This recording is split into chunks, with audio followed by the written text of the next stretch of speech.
you so much, Dr. Rubin, for taking some time to speak with me today. My pleasure. Can you share a bit about your personal backgrounds and what inspired you to pursue psychology? So I grew up in the province of Quebec, and it's the French-speaking part of Canada. In the old days, it used to be referred to as Lower Canada. And it was a strange upbringing. I was born at the very beginning of the boomer years. My family was a blue-collar immigrant family. My mom was from Poland. My dad's family was from Russia. My dad spoke 3 languages fluently. He spoke English, obviously. He spoke French, and he spoke Yiddish. And my mom spoke English. She did not speak French, but she understood it. So she stuck to English and Yiddish. And the interesting thing about the province of Quebec, and particularly the city of Montreal when I was growing up, was that if you were born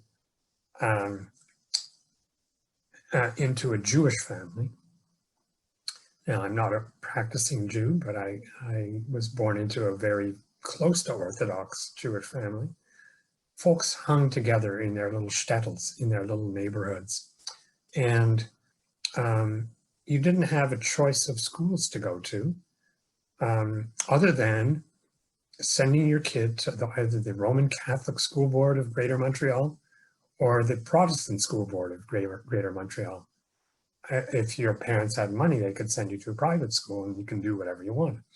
So I ended up in the Protestant School of Greater Montreal.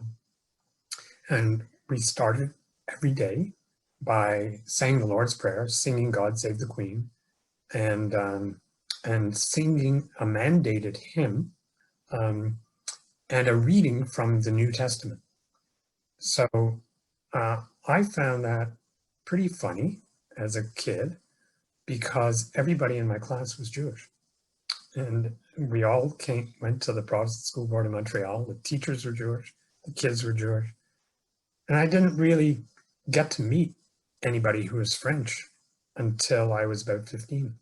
And that's when I had been recruited to play ice hockey on an elite ice hockey team where 75% of the kids on the team were Francophone. And I realized that the French that I was learning in school was not the French that I was learning on the streets. And the relevance of all of that was that regardless of your background, people can get along and peers can get along as long as you can express yourself in appropriate ways, meaningful ways, and be a good friend. And so I made a lot of good friends playing on that ice hockey team at age 15.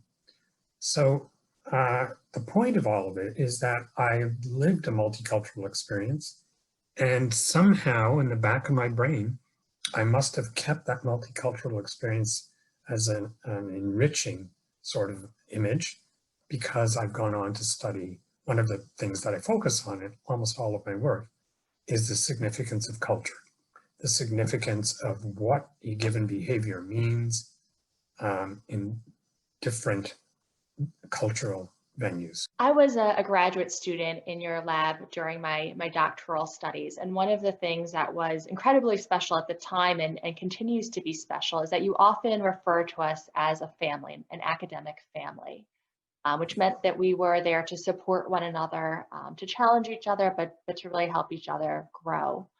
And it made the dynamic of the lab really unique, along with all the experiences since then. So I'm wondering if you could talk a bit about why you decided to use this language with us, and whether that was something that came about because of a particular experience or belief you had, but what made you decide to refer to your lab as a family? It is. I don't know how to answer. Okay. When I was a grad student, I was very, very young as a graduate student. I completed I completed my master's and PhD in such a brief period of time.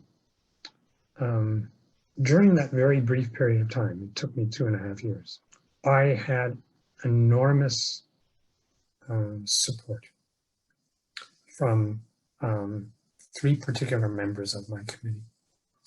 And they knew I was a bit of a rebel. They knew I was contrarian, and they reinforced it. And they produced for me what I refer to in attachment terms as they were my secure bases and safe havens. I could get away with pretty much anything as a graduate student because I don't think they'd had someone quite like me before who was spending as much time out in the streets marching as I was in the lab collecting data. And they did play such an important part of my life, and they really were the role models for me insofar as this whole familism is concerned. So how does that fit into family? I love my students.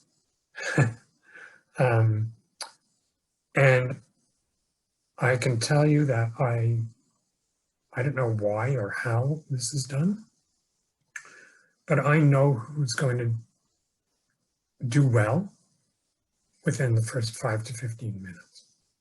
I don't need GRE scores. I think we should get rid of them anyway because they're racially and socioeconomically biased.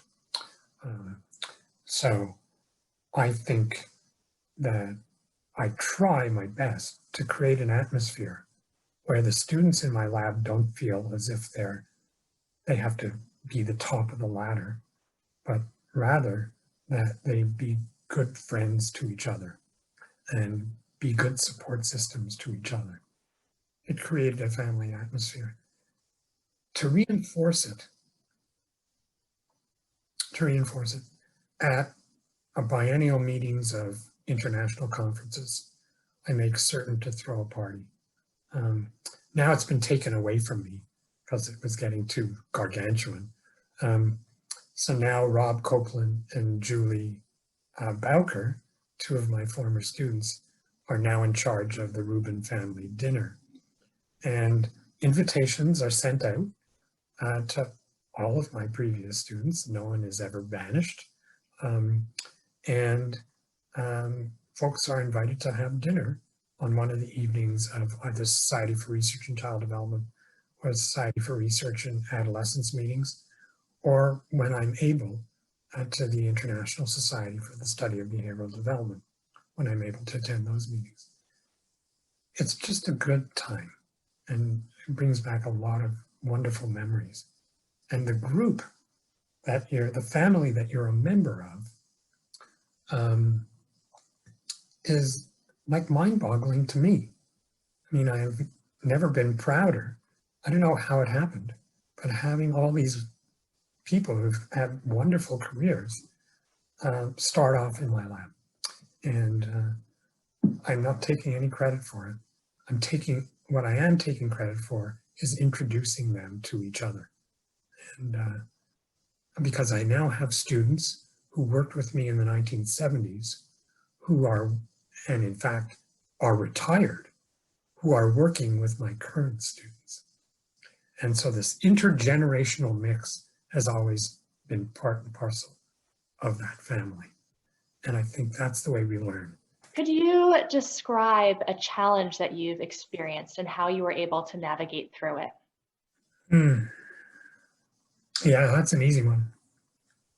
I think I've lived a very lucky life. And here's one piece of advice to everybody. Everybody has to have a hobby. You can't let it all be work. If you do, you're going to be boring, and no one's going to want to spend any time with you if that's all you can do is talk about your work.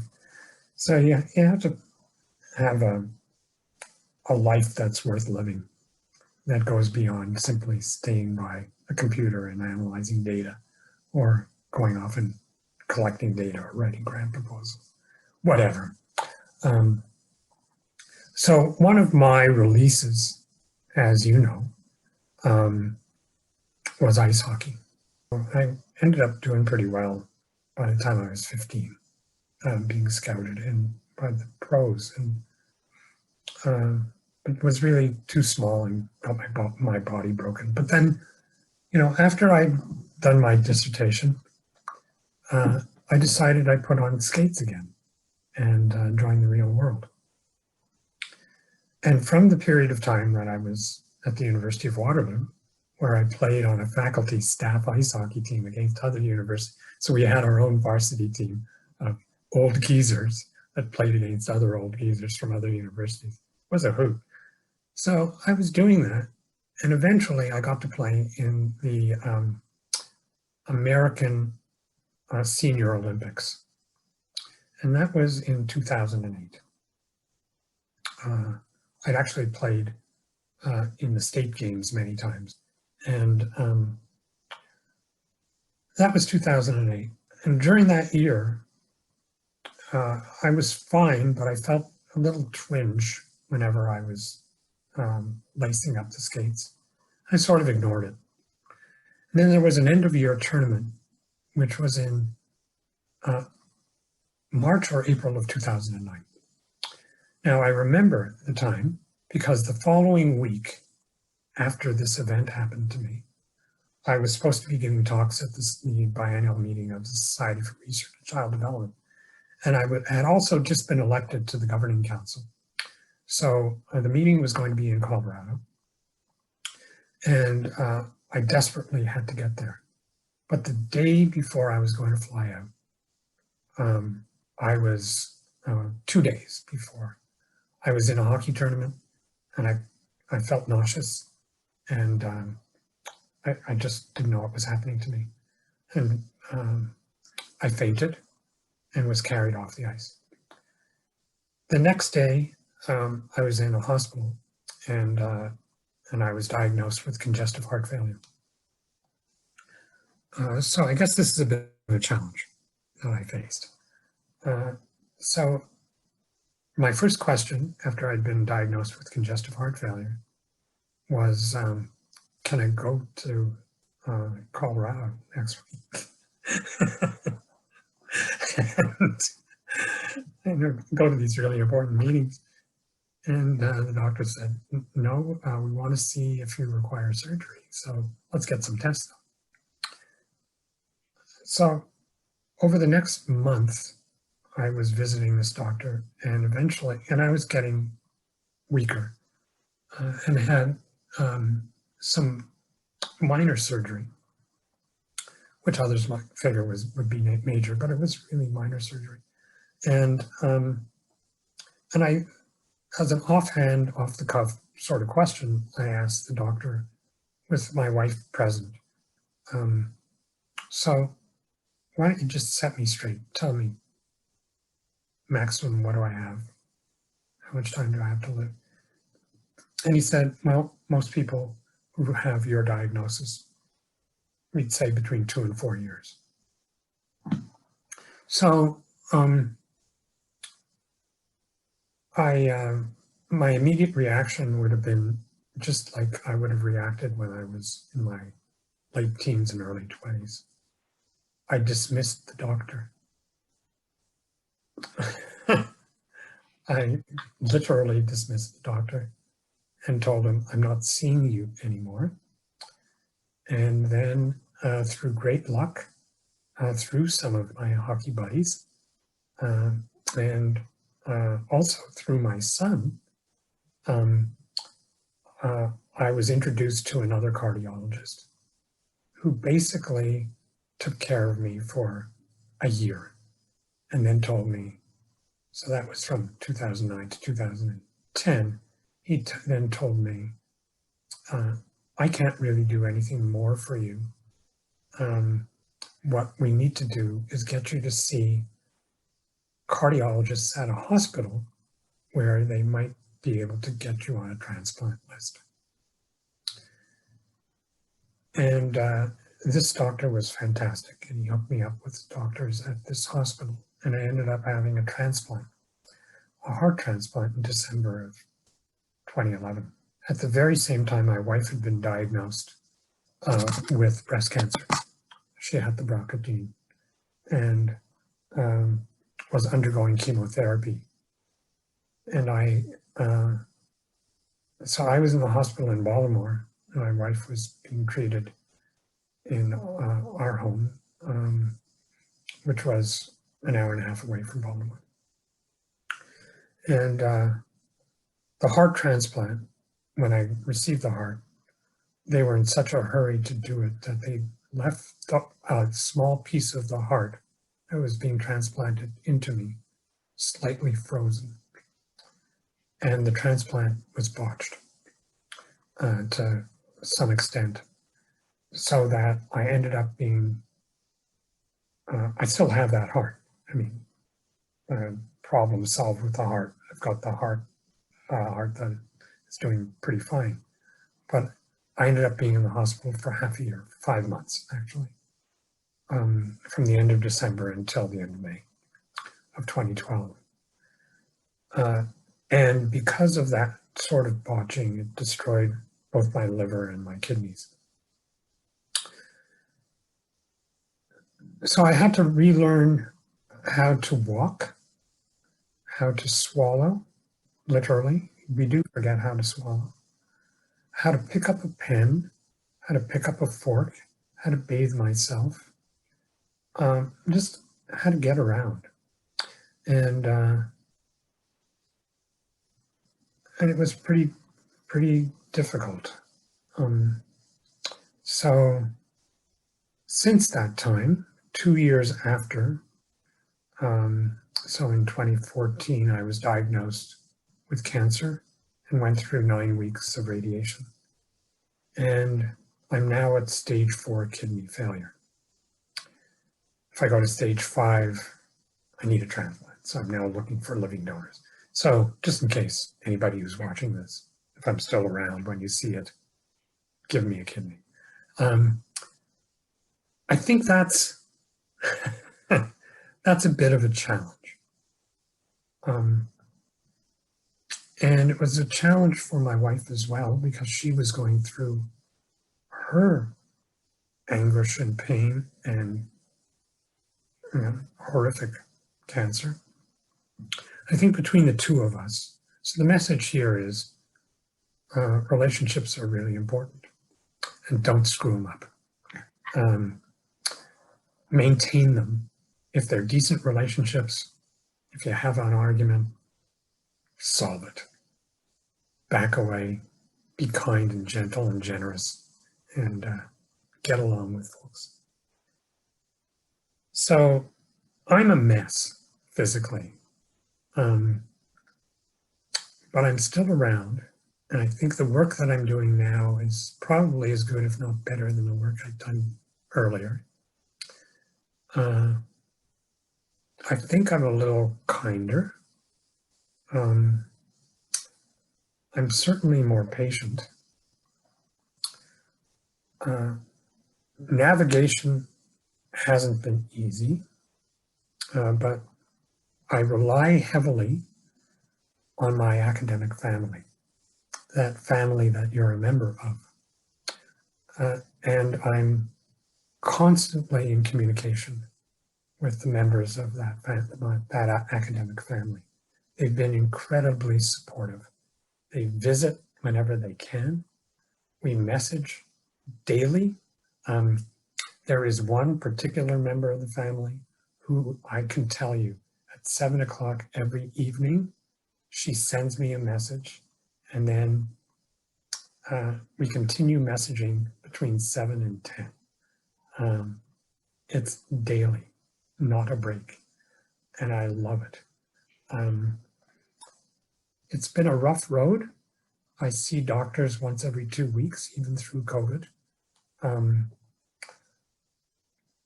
I'm okay. I'm planning my next research project. There's so much of that I just, intellectually, I understand it. Emotionally, I just can't piece it together with the person I know. I'm just not ready for that. that reality. Looking forward in the field of psychology, what advice might you have to students watching this interview? Be kind and helpful to each other. It's not a race. Take your time. Think things through in a very careful and scholarly way. Don't be in a rush to do anything. And then when you do it right. You want the family experience that Allie had and that I had. You don't need more stress in your life. And I think that's about it. Have great careers and make sure to have something other than a career. Thank you so much for sharing your time today and your experiences. I really appreciate it.